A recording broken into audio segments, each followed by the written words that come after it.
అంటే చాలామంది ఇప్పుడు జపాలు ఒక్కటే చేసుకోవాలి అని అంటూ ఉంటారు. ఇంకొంతమంది ఏమో చక్కగా దేవుడి దగ్గరికి వెళ్ళి కూర్చుని హోమాలు చేయవచ్చు అని కూడా విన్నాను నేను. కొంతమంది ఆ విధంగా వాదిస్తూ ఉంటారు. ఏది కరెక్ట్ అంటే ప్రేక్షకులకి తెలియాలి కదా, జపాలు మాత్రమే చేయాలా లేకపోతే ఇలా హోమాలు అవి కూడా చేసుకోవచ్చా? ఇప్పుడు జపము అని అంటే ఇంతకుముందు మిత్రులు సెలవిచ్చారు. ముఖ్యంగా ఏమిటిదనంటే ఏదైనా గురువు వద్ద మనము వారి వద్ద స్వీకరించినటువంటి మంత్రాలు కానివ్వండి, లేక ఇంకా మిగతా ఇంకా చాలా ఉంటాయి అటువంటి విషయాలు, దాని పునశ్చరణ తప్పకుండా చెయ్యాలి గ్రహణకాలం. ఒకవేళ చేయకపోతే ఏమవుతుంది అంటే అది నిష్ఫలం అయిపోతుంది. దానికి ఉన్న శక్తి ఏదైతుందో అది నిష్ఫలం అయిపోతుంది. చాలా అనొచ్చు, ఎందుకు చేస్తారు ఈ జపం? ఆ జపం చేస్తే మనకెంత శక్తి వస్తుంది. మీరు కావాలంటే చూడండి, మంచి జప సంపన్నులలో మీరు వాళ్ళ ముఖ కవళికను చూస్తేనే మీకు అర్థమైపోతుంది. వాళ్ళని చూస్తే నమస్కారం చేయాలనిపిస్తుంది. అంత తేజస్సు వస్తుంది ఆ మనిషి మీద. కాబట్టి ఏమిటిదనంటే వాళ్ళు నియమ నిష్టలతో ఉంటారు కాబట్టి దాని యొక్క శక్తి అక్కడ కనబడుతుంది. అయితే ఈ కాలంలో చేస్తే ఏమిటిదంటే ఇంకా 1000 రెట్ల శక్తి ఇక్కడ మనకు వచ్చే అవకాశం ఉంటుంది. కాబట్టి దీన్ని తప్పకుండా సద్వినియోగం చేసుకోవాలి. ఒక జపమే కాదు, ఇప్పుడు ఇందాక వారు చెప్పినట్టు కొంతమందికి ఉపదేశం లేదు, గురూపదేశం లేని వాళ్ళు మరి ఏ మంత్ర పఠన చేయాలి. మామూలుగా అయితే ఈ ఉపనయనం వాళ్ళందరికీ ఉపనయనంలో గాయత్రి మంత్రాన్ని ఇస్తారు కాబట్టి అది తప్పకుండా చేయాలి గాయత్రి. దాని తర్వాతనే ఇంకేదన్నా ఇష్టదేవతది కానీ ఇంకేదైనా మంత్రాలు స్వీకరించింది ఉంటే అది చేయాలి. ఎంత సంఖ్య అంటే ఇప్పుడు మనకు సమయం తక్కువ ఉంది కాబట్టి ఎంత సమయం ఉంటే అంత సమయంలో చేయాలి. సమయం ఎక్కువ ఉంటే ఎక్కువ సంఖ్య చేసుకోవచ్చు. అది మన దీన్ని బట్టి ఆధారపడి ఉంటుంది. అయితే ఈ జపం కాకుండా ఈ గురువుల వద్ద ఉపదేశం తీసుకునే వాళ్ళు ఏమిటంటే వారికి నచ్చిన ఏ దేవతల గురించి అయినా వాళ్ళు స్తోత్ర పారాయణం చేయొచ్చు.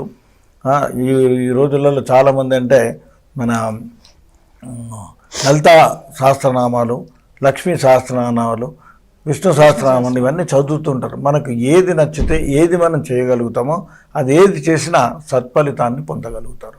ఇక్కడ లక్ష్యము ఉద్దేశం ఏమిటిదేనంటే ఈ పుణ్యకాలంలో మనము మామూలుగా తెలియక వీలుగాక కొన్ని సందర్భాలలో నిత్య పూజ చేయలేకపోవచ్చు, ఆరాధన చేయలేకపోవచ్చు, అర్చన చేయలేకపోవచ్చు, స్తోత్ర పారాయణం చేయలేకపోవచ్చు, జపం చేయలేకపోవచ్చు ఇబ్బందులతో. కానీ ఈ సమయంలో చేస్తే వాటన్నిట్లలో మనకైతే సంఖ్య తగ్గిందో, అక్కడ ఎంతైతే మనం నష్టపోయినో దాన్ని అంతా కూడా అధిగమించి శుభఫలాన్ని దాని యొక్క నష్టాన్ని పూడ్చుకోగలిగే అవకాశాలు ఇక్కడ ఉంటాయి.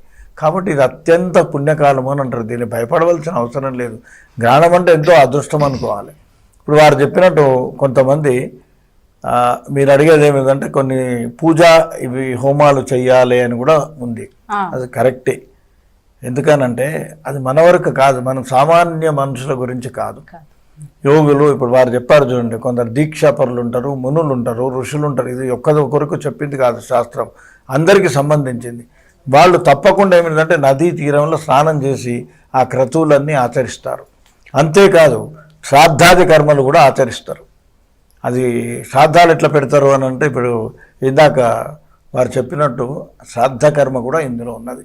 అది చేసుకోవచ్చు, తప్పులేదు. కాకపోతే ఎవరు అర్హులు ఎవరు చేయాలో వాళ్ళే చేస్తారు. అట్లా కొంత భాగాలు ఉన్నాయి, అందరికి కాదు. వాడు చేయగలిగిన వాళ్ళకి వాళ్ళకి అవకాశం ఉన్నట్టు తప్పకుండా చేస్తే ఆ ఫలితం కూడా వస్తుంది. హోమాలు కూడా చేస్తారు, తప్పులేదు. ఒకసారి మనం స్నానం చేసిన తర్వాత, పట్టు స్నానం చేసిన తర్వాత శుద్ధి అయిపోతాం. శుద్ధి అయిపోయిన తర్వాత జపము చేయొచ్చు, మీరు స్తోత్ర పారాయణం చేయొచ్చు. మరి పూజ ఎందుకు పూజ అనంటే మనం చేసే నిత్య పూజలాగా ఆ దేవుడు మన మందిరాన్ని తెరిచి అక్కడ పూజ చేయకూడదు. అందుకే దేవాలయాలు కూడా పూజ ఆ కిరణాలు పడకూడదు. మామూలుగా పూజ ఇప్పుడు ఒక్క పెట్టు ఇంకే రకంగానో మనం ధ్యానపూర్వకంగా కూడా పూజ చేయొచ్చు. అట్లా ఆ రకంగా పూజ అనేది ఆచరించాలి. పూజ చేయకూడదని కాదు. హోమము అగ్నిదేవుడు ఆయనకేమున్నది, ఆయన ఎక్కడ మూసించలేము. ఆయనకు అగ్నిదేవుడికి హోమం చేయొచ్చు. శాస్త్రాలలో ఉన్నాయి మీకు దాన హోమాలు అన్నారు.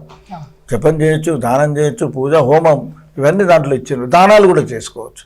దానాలు కూడా ఇప్పుడు కొంత కన్ఫ్యూజన్లు ఉంటారు అందరు, ఎప్పుడు చేయాలి, గ్రహణం తర్వాతనా గ్రహణంకు ముందా, 2 రకాలుగా చెప్పిండ్రు. కొంతమంది ఏమంటారంటే దానంకు ముందు సంకల్పం చేసి పెట్టుకొని స్నానం చేసిన తర్వాత దానం ఇవ్వాలి, అంటే విడుపు స్నానం చేసిన తర్వాత దానం ఇవ్వాలి. అది ఆ సంకల్పం అప్పుడు చేస్తాం కాబట్టి గ్రహణ కాలంలో ఇది గ్రహణంకి సంబంధించినటువంటి ఆ పుణ్యఫలాన్ని మనం పొందే అవకాశం ఉంటుంది.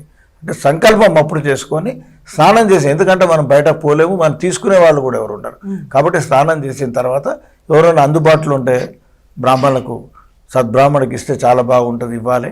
అది వీలు కాకపోతే ఏమిటిదేనంటే దేవాలయంలో అర్చకులకో ఎవరికో ఇంకెవరికైనా ఇవ్వటం మంచిగా ఉంటుంది.